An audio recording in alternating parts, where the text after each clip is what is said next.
मेरे प्रिय छात्रों, आपका हमारे इस यूट्यूब चैनल जय सिंह ज्ञानदीप में एक बार फिर से बहुत बहुत स्वागत है। आज हम लोग कक्षा 12 की भौतिक विज्ञान का चैप्टर नंबर 1 जो कि दिया है वैद्युत आवेश एवं क्षेत्र। इस वैद्युत आवेश एवं क्षेत्र का भाग नंबर 4 बना रहे हैं, जिसमें मैंने 3 वीडियो पहले अपलोड कर चुका हूं, जो कि भाग 1, भाग 2, भाग 3 के नाम से अपलोड किया हूं। ये भाग नंबर 4 है, देखिए, जिसमें भाग नंबर 4 में वैद्युत क्षेत्र से शुरुआत करेंगे, जिसे अंग्रेजी में इलेक्ट्रिक फील्ड कहते हैं। देखिए, तो वैद्युत क्षेत्र क्या होता है?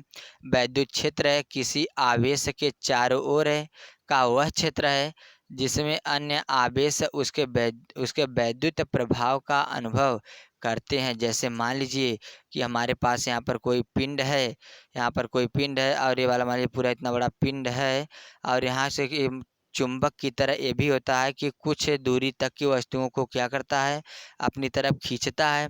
तो जहाँ तक की दूरी को वो चुंबक अपनी केंद्र की ओर किसी वस्तु को खींचता है, तो वहीं तक उसका क्या होता है, चुंबकीय बल होता है, चुंबकीय क्षेत्र होता है।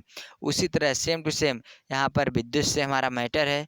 तो जहाँ तक मान लीजिए वाला हमारे पास विद्युत यहाँ है, तो यहाँ से यहाँ तक की वस्तु को क्या करता है, अपनी ओर आकर्षित कर सकता है, लेकिन यहाँ तक की वस्तु को अपनी ओर आकर्षित नहीं कर सकता है। क्यों? क्योंकि इसका क्षेत्र यहीं तक है, यहाँ तक इसमें आकर्षण करने की क्षमता है।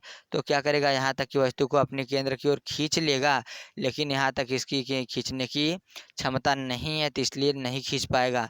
जैसे मान लीजिए कि हम यहाँ हैं, तो यहाँ से यहाँ तक के सभी लोग क्या करते हैं, हमको जानते हैं। सभी लोग क्या करते हैं, हमको जानते हैं। तो यहाँ से यहाँ तक हमारा क्या हुआ, क्षेत्र हुआ। लेकिन यहाँ वाले हमें नहीं जानते हैं।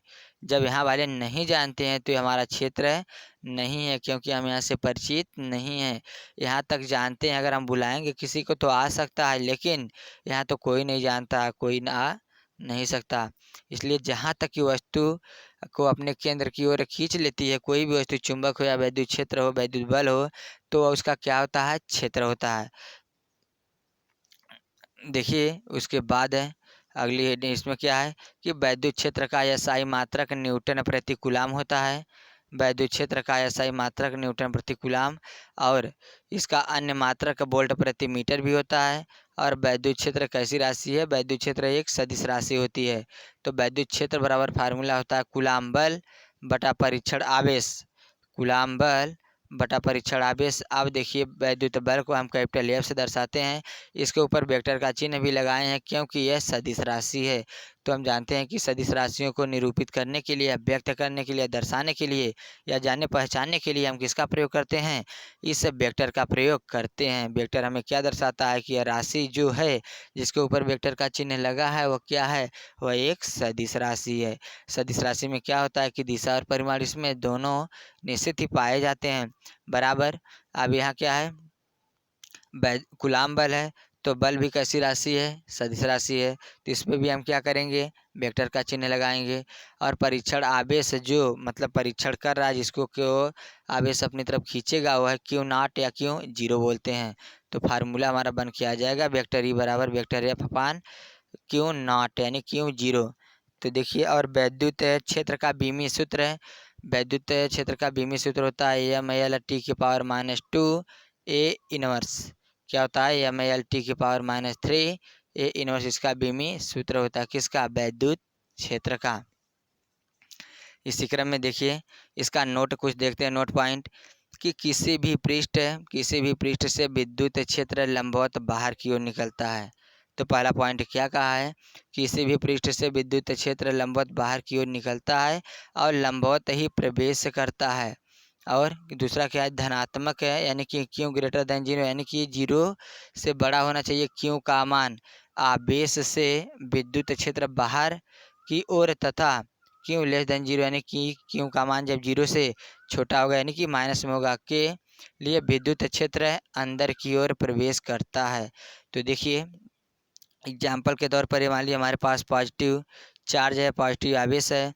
तो ये जब पॉजिटिव आवेश है, तो इस पृष्ठ से, इसके पृष्ठ से जब वैद्युत क्षेत्र यानी वैद्युत बल रेखाएं निकलेंगी, इस पृष्ठ के लंबवत निकलेंगी।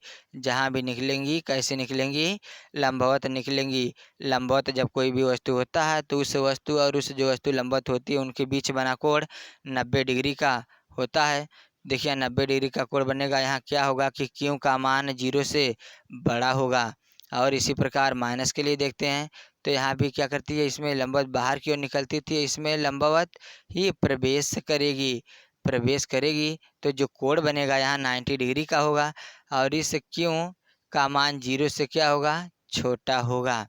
इसी क्रम में देखिए very very must important heading जो कि दिया है वैद्युत बल रेखाएं, जिसे अंग्रेजी में इलेक्ट्रिक लाइन्स ऑफ फोर्स भी कहते हैं। देखिए तो विद्युत बल रेखाएं क्या होती हैं? देखिए जैसे हमारे पास यहाँ है तो विद्युत बल रेखाएं दो कंडीशन में होती हैं। एक तो प्लस की आवेश हमारे पास होता है प्लस चार्ज, एक माइनस चार्ज होता है। तो क्या करती हैं बल रेखाएं?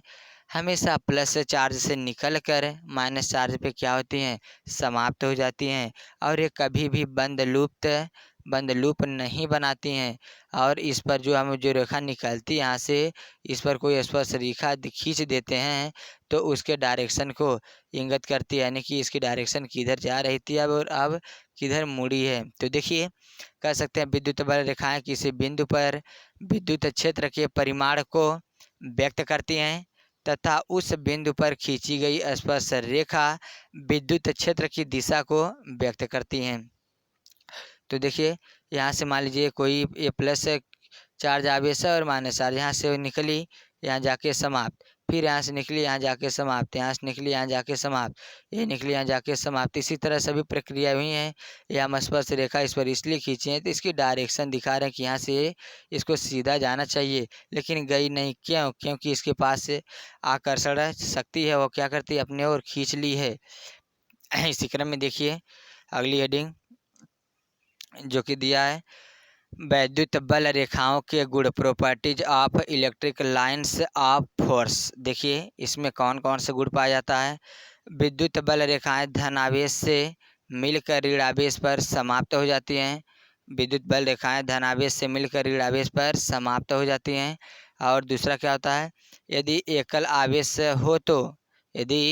आवेश हो तो बल रेखाएं अनंत से प्रारंभ होती हैं और अनंत पर ही क्या होती हैं? समाप्त हो जाती है। यानी कि सिर्फ एक जब बल रेखाएं रहेंगी तो वह अनंत से ही शुरुआत करेंगी और अनंत पे ही जाके ख़त्म होंगी। तो पहला क्या था कि विद्युत बल रेखाएं प्लस से निकल कर माइनस पे जाकर समाप्त हो जाती हैं। देखिए इसी क्रम में दूसरा है विद्युत बल रेखाएं सतत वक्र होती हैं तथा ये मार्ग में टूटती नहीं है। जो विद्युत बल रेखाएं होती हैं सतत वक्र होती है, यानी टेढ़ी मेढ़ी होती है, जो कि विद्युत मार्ग में क्या करती हैं? टूटती नहीं हैं। इसी क्रम में देखिए तीसरा है जो कि इम्पॉर्टेंट है, परीक्षा में बार बार पूछता है। क्या है कि दो विद्युत बल रेखाएं कभी भी एक दूसरे को काटती नहीं हैं। दो विद्युत बल रेखाएं कभी भी एक दूसरे को काटती नहीं है, क्योंकि कटान बिंदु पर एक ही समय में दो स्पर्श रेखाएं खींची जा सकती हैं, जिसमें एक ही बिंदु पर विद्युत क्षेत्र की दो स्पर्श रेखाएं इंगित होती हैं, जो कि संभव नहीं है। कहने का मतलब ये बल रेखाएं जो होती हैं तो एक रेखा पर मात्र एक ही स्पर्श रेखा खींचनी चाहिए, दो स्पर्श रेखा नहीं खींची जा सकती, ऐसा खींचना संभव नहीं है। इसलिए ये रेखाएं क्या करती हैं? एक दूसरे को आपस में काटती नहीं है, क्योंकि अगर काट देंगी ये रेखाएं आपस में अगर काट देंगी तो उस कटान बिंदु पर अगर हम स्पर्श रेखा खींचना चाहेंगे तो स्पर्श रेखा हम दो यहाँ और यहाँ खींच सकते हैं, तो ऐसा संभव नहीं है। देखिए अगला है विद्युत बल रेखाएं बंद लूप नहीं बनाती हैं। विद्युत बल रेखाएं बंद लूप नहीं बनाती हैं, वे धनावेश से निकल कर ऋण आवेश पर समाप्त हो जाती हैं। विद्युत बल रेखाएं जो होती हैं बंद लूप नहीं बनाती हैं और वे धन आवेश से निकल कर ऋण आवेश पर समाप्त हो जाती हैं। यह विद्युत क्षेत्र के संरक्षणात्मक प्रकृति सूचक हैं। या देखिए अगला पचवा दिया है कि विद्युत बल रेखाएं सुचालक पदार्थों से परागमित हो जाती हैं। विद्युत बल रेखाएं सुचालक पदार्थों से परागमित हो जाती हैं, लेकिन चालक पदार्थों से नहीं। जैसे देखिए कि हमारे पास एक ही कोई सुचालक पदार्थ है, तो इसमें से विद्युत बल्लिकाएँ प्रवेश कर सकती हैं, लेकिन एक चालक होगा, इस चालक से नहीं कर पाएंगी प्रवेश। इसी क्रम में देखिए छठवां, एक बिंदु आवेश क्यू से मिलकर मिलने वाली बल रेखाओं की संख्या n बराबर क्यू अपान एप्सिलॉन जीरो होती है। एक बिंदु आवेश क्यू से निकलने वाली बल रेखाओं की संख्या n बराबर क्यू अपान एप्सिलॉन जीरो होती है। फार्मूला हमारा क्या है कि क्यू n बराबर क्यू अपान एप्सिलॉन जीरो। देखिए इसी क्रम में अगला, वैद्युत क्षेत्र की तीव्रता। वैद्युत क्षेत्र की तीव्रता किसे कहते हैं? वैद्युत वैद्युत क्षेत्र की तीव्रता देखिए, जिसे अंग्रेजी में इलेक्ट्रिक फील्ड इंटेंसिटी भी कहते हैं अंग्रेजी में। देखिए तो वैद्युत क्षेत्र के किसी बिंदु पर रखे परीक्षण आवेश के प्रति एकांक आवेश पर कार्यरत वैद्युत बल को उस बिंदु पर वैद्युत क्षेत्र की तीव्रता कहते हैं। इसे वेक्टर ई से प्रदर्शित करते हैं। यह एक सदिश राशि है, इसका मात्रक न्यूटन प्रति कूलाम होता है। यानी कि वैद्युत क्षेत्र में किसी भी परीक्षण आवेश को रख देंगे, वह जितनी दूर की वस्तुओं को तीव्र गति से अपनी ओर क्या करता है, आकर्षित करता है या प्रतिकर्षित करता है, तो वहाँ तक उसका क्या होता है, वैद्युत क्षेत्र की तीव्रता कहलाता है। यानी कि तीव्र गति से जहाँ तक कार्य कर सकता है उसी को वैद्युत क्षेत्र की तीव्रता कहते हैं। इसी क्रम में देखिए कि यदि वैद्युत क्षेत्र में किसी बिंदु पर रखे परीक्षण आवेश क्यू नॉट पर कार्यरत वैद्युत बल वेक्टर एफ हो, तब उस बिंदु पर वैद्युत क्षेत्र की तीव्रता कितनी होगी? देखिए इसका सूत्र होता है वेक्टर ई बराबर vector F upon Q not, इतना होता है। यदि हम क्यू नॉट बराबर एक कूलाम रख दें, एक कूलाम रख दें, तब क्या होता है, यहाँ रखेंगे तो यहाँ ई होगा बराबर क्यू नॉट का मान एक हो जाएगा, ये खत्म हो जाएगा, यहाँ एफ होगा। यानी कि जितना वैद्युत क्षेत्र होगा उतना वैद्युत बल लगेगा। इसी क्रम में देखिए इसका बीमीय सूत्र अगर निकालेंगे तो इसी फार्मूले से ई बराबर एफ अपान क्यू से, तो ई का बीमीय सूत्र है तो होता है बल, ऊपर बल है, बल का बीमीय सूत्र एम एल टी की पावर -2 होता है, और कूलाम का यानी कि उस आवेश का बीमीय सूत्र एटी होता है। तो एम को जैसे का तैसे उतारेंगे, एल को भी ऐसे उतारेंगे, और टी की पावर -2 यहाँ, टी की पावर एक यहाँ ले जाएंगे तो -2 और एक ये -3 हो जाएगा, और बच्चा ए को भी ले जाएंगे तो ए की पावर -1 हो जाएगा, जिसे इन्वर्स भी कहते हैं। देखिए इसी क्रम में अगली हेडिंग है, किसी बिंदु आवेश के कारण उत्पन्न वैद्युत क्षेत्र की तीव्रता। यानी कि कोई बिंदु आवेश रहेगा, उस पर हम किसी एक बिंदु पर क्या करेंगे, वैद्युत आवेश की क्षेत्र तीव्रता निकालेंगे। तो मानिए यहाँ पर हमारे पास प्लस क्यू आवेश है, जो कि स्मॉल आर दूरी पर एक बिंदु पी स्थित है, जिस पर हमें क्या करनी है, वैद्युत क्षेत्र की तीव्रता ज्ञात करनी है। और अनंत से हम एक परीक्षण लेके आए हैं, इस परीक्षण को हम नाम दिए हैं क्यू नॉट। अब देखिए ए भी प्लस चार्ज है और क्यू भी प्लस चार्ज है, तो जब दोनों चार्ज समान होते हैं तो बल हमारा क्या करता है, प्रतिकर्षण करता है। अगर जो दोनों प्लस माइनस यानी विपरीत होते हैं तब इन दोनों के बीच क्या होता है, आकर्षण होता है। तो दोनों पॉजिटिव है, इसलिए बल किधर लगेगा, बाहर की ओर लगेगा। तो लिख सकते हैं कि माना प्लस क्यू आवेश से स्मॉल आर दूरी पर एक बिंदु पी स्थित है, जिस पर हमें वैद्युत क्षेत्र की तीव्रता ज्ञात करनी है। बिंदु पी पर रखे परीक्षण आवेश पर लगने वाला बल, बिंदु पी पर लगे परीक्षण आवेश पर लगने वाला बल कूलाम के नियमानुसार। देखिए कूलाम के नियम में क्या है, कूलाम के नियमानुसार कूलाम बल कैसे लगता है कि दो आवेशों के बीच कूलाम बल कैसे लगा था, एफ बराबर 1/4 pi epsilon 0 into Q1 Q2 upon are square था। तो देखिए फिर से हम लिखेंगे एफ बराबर 1/4 पाई एप्सिलॉन 0 को उतार लेंगे जैसे का तैसे। लेकिन कूलाम के नियम में दो आवेश होते थे Q1 Q2, और यहाँ पर हमारे पास दो आवेश है Q और Q0। तो Q1 Q2 के स्थान पर Q0 रख देंगे बटा आर स्क्वायर समीकरण 1 मान लेंगे। अब उस बिंदु P पर वैद्युत क्षेत्र की तीव्रता ज्ञात करेंगे, तो होता है फार्मूला ई बराबर एफ अपान Q0। तो समीकरण 1 से देखिए एफ बराबर दिया है समीकरण 1 में 1/4 पाई एप्सिलॉन 0 इंटू क्यू 0 बटा आर स्क्वायर। तो यही वाला मान यहाँ एफ के स्थान पे ला के रख देंगे समीकरण 1 से, ई बराबर 1/4 पाई एप्सिलॉन 0 इतना है।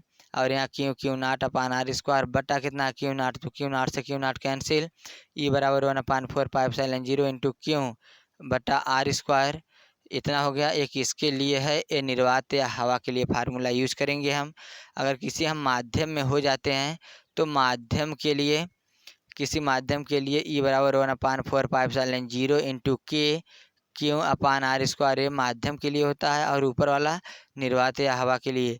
जब इसका सदिश रूप हमें निकालना होगा, सदिश रूप में ई बराबर 1/4πε0 into Q upon are square, यहाँ आ क्या होगा, आर का कैप होगा। ये कैप क्या दर्शा रहा है कि ये सदिश रूप में है, सदिश राशि है। इसी क्रम में देखिए अगली हेडिंग जो कि वेरी वेरी मस्ट इम्पॉर्टेंट है, वैद्युत द्विध्रुव जिसे बोलते हैं इलेक्ट्रिक डायपोल।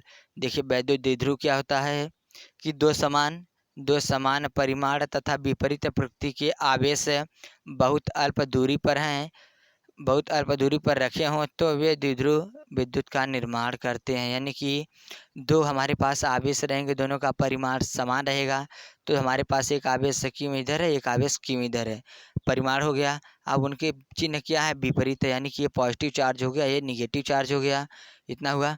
अब उसके बाद है इन दोनों के बीच की दूरी में, अगर मान लें इन दोनों के बीच की दूरी 2L है, क्योंकि इसमें हमें क्या पाया जाता है, इसमें हमें सेंटर भी बताना होता है कि हमें इसको कहाँ से ऐसे घुमा सकते हैं, तो इसका सेंटर यहीं पर होगा। जब हम पूरी दूरी 2L मान लेंगे तो आधी दूरी कितनी होगी, L, और L होगी तो हमें क्वेश्चन लगाने में प्रॉब्लम नहीं होगी, इसलिए हम 2L मानते हैं, इसको L और इसको L मानते हैं। इसी क्रम में आगे देखिए, आगे दिया है कि एक आदर्श विद्युत द्विध्रुव के लिए आवेश का मान बहुत अधिक यानी लगभग अनंत होता है।